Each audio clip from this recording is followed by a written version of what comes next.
senhor presidente, demais membros da mesa, senhores e senhoras vereadores e assistência. Primeiro, peço a palavra para também lamentar a perda do ex-vereador Joacir Martins, porque nesse período que ele foi vereador aqui, eu fui assistente da bancada do MDB. Então, eu praticamente cresci e vi aqueles 4 anos que, com todo respeito, eu considero aquela a melhor legislatura que já teve das que eu acompanhei nesta Casa Legislativa. Acho que tinha grandes vereadores e se fazia muitos debates aqui pela cidade. Tinha uma participação empresarial muito forte, então foi um período romântico dessa cidade aí. Se nós fazíamos seminários, então eu tenho muita saudade daquele tempo. E daquela legislatura, o vereador Joacir é o 7º vereador a nos deixar passar para o Outro Oriente. Então, eu queria fazer esse registro. Uma parte, vereador Ayrton Leal. Obrigado pela parte, vereador Gilmar. Confesso que também me pegou de surpresa o falecimento do nosso amigo, ex-vereador dessa casa, Joacir Martins, pois Vossa Excelência lembra que, naquela época, eu militava no setor jovem do MDB e tínhamos aquela alegria, aquela vontade de fazer política do bem, de trabalhar pela comunidade e, por que não dizer, transformar a sociedade numa sociedade mais humana. Então, quero falar para o senhor que realmente nos causa muita tristeza, né, e até dizei ao WhatsApp do ex-vereador Jorge Martins, também dessa casa, os sentimentos à família, porque realmente é uma perda lastimável, né? A gente sabe que o Joacir foi um cara muito inquieto, era muito de fazer as coisas, eu lembro ele assim, eu vendo o Iaguinho hoje, no mandato dele, era que nem o Joacir também era, sempre queria fazer as coisas, sabe? E a gente tem que, né, o primeiro mandato é aquela história, então eu quero, né, fazer essa referência, né, quem não conheceu o Joacir como vereador, olha para o vereador Iaguinho e parece que era o Joacir. O Joacir, na época, era assim, de fazer, de correr, e batalhar, e era um cara super humano, super humilde, um cara que não tinha hora para atender as pessoas, e realmente lamentável, nosso presidente Clébis Mendes. Realmente, a gente fica triste, né, em perder um irmão, em perder um amigo, em perder uma pessoa que fez a diferença também em nossa cidade. Então, queria só contribuir com a sua...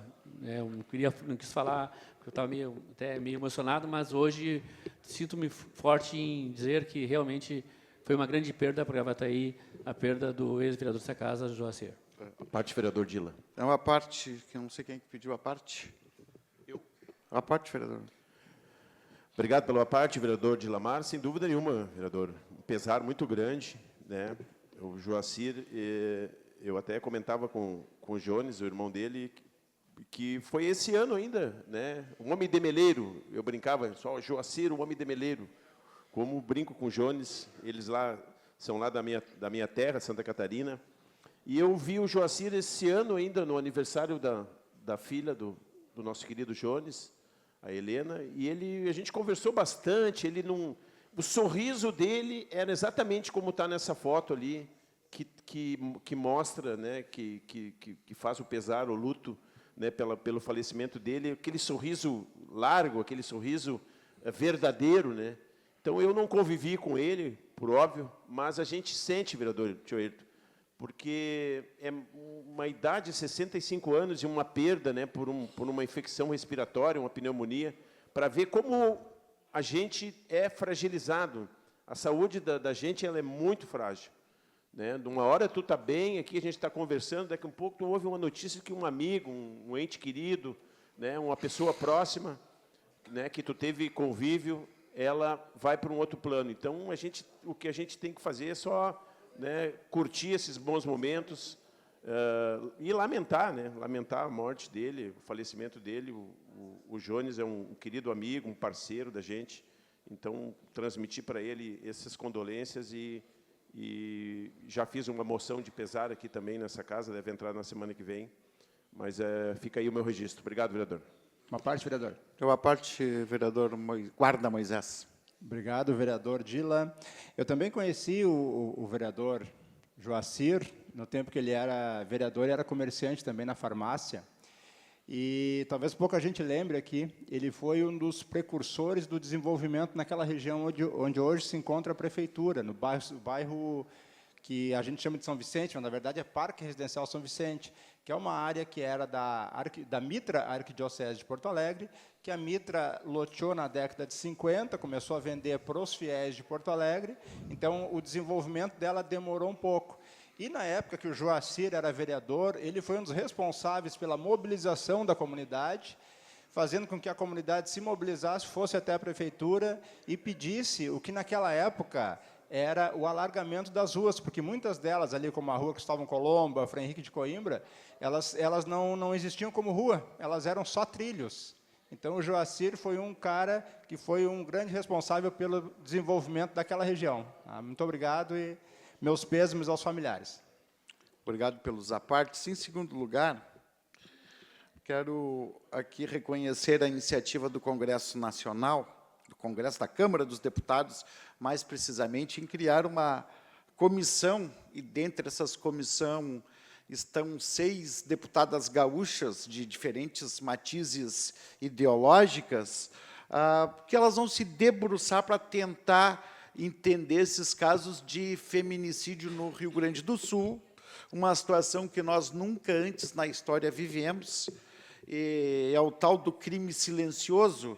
Não se pode dizer que a polícia não trabalha, porque ninguém consegue prever este crime. Nós temos todos os índices relativos à segurança no Rio Grande do Sul em declínio, mas os índices de morte, de atentado contra as mulheres, não se consegue explicar.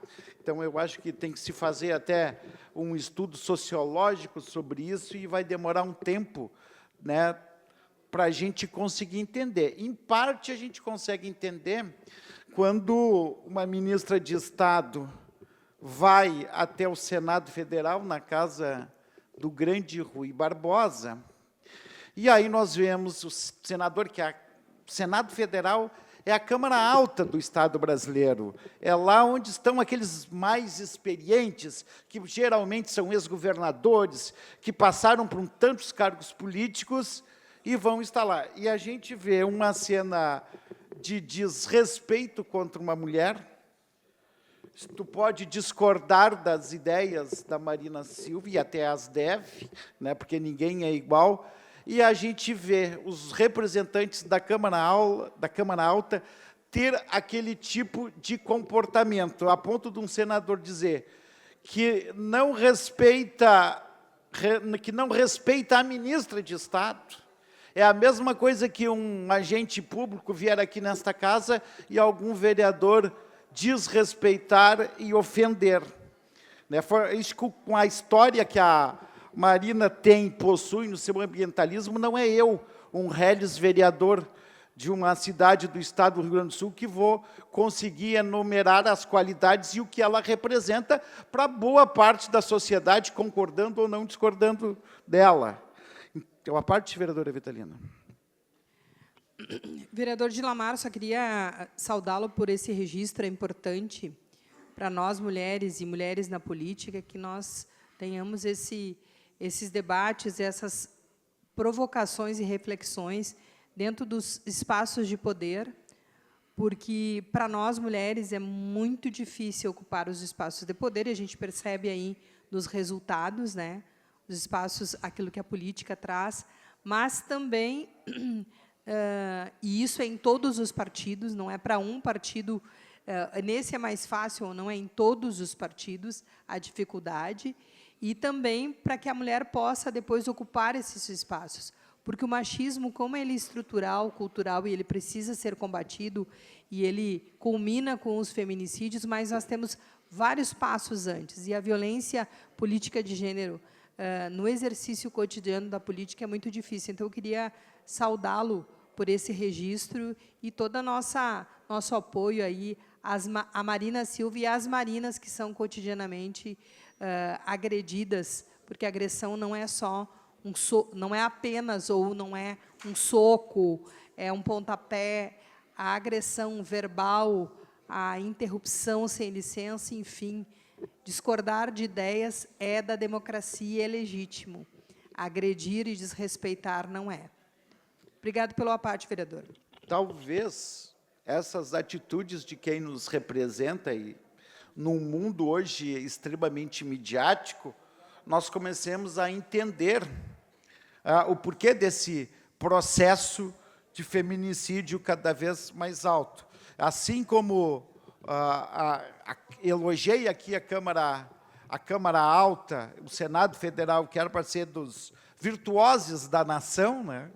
Ter aquele tipo de comportamento, também não posso admitir, há um tempo atrás, e eu registrei aqui nessa casa, e eu quero trazer 2 exemplos de 2 lados, para ficar muito claro, o comportamento do ator José de Abreu, que, da mesma maneira, ele é um cara reconhecidamente de esquerda, mas não pode cuspir em uma pessoa, em uma mulher que pensa diferente dele, devido ao seu tamanho e a sua envergadura.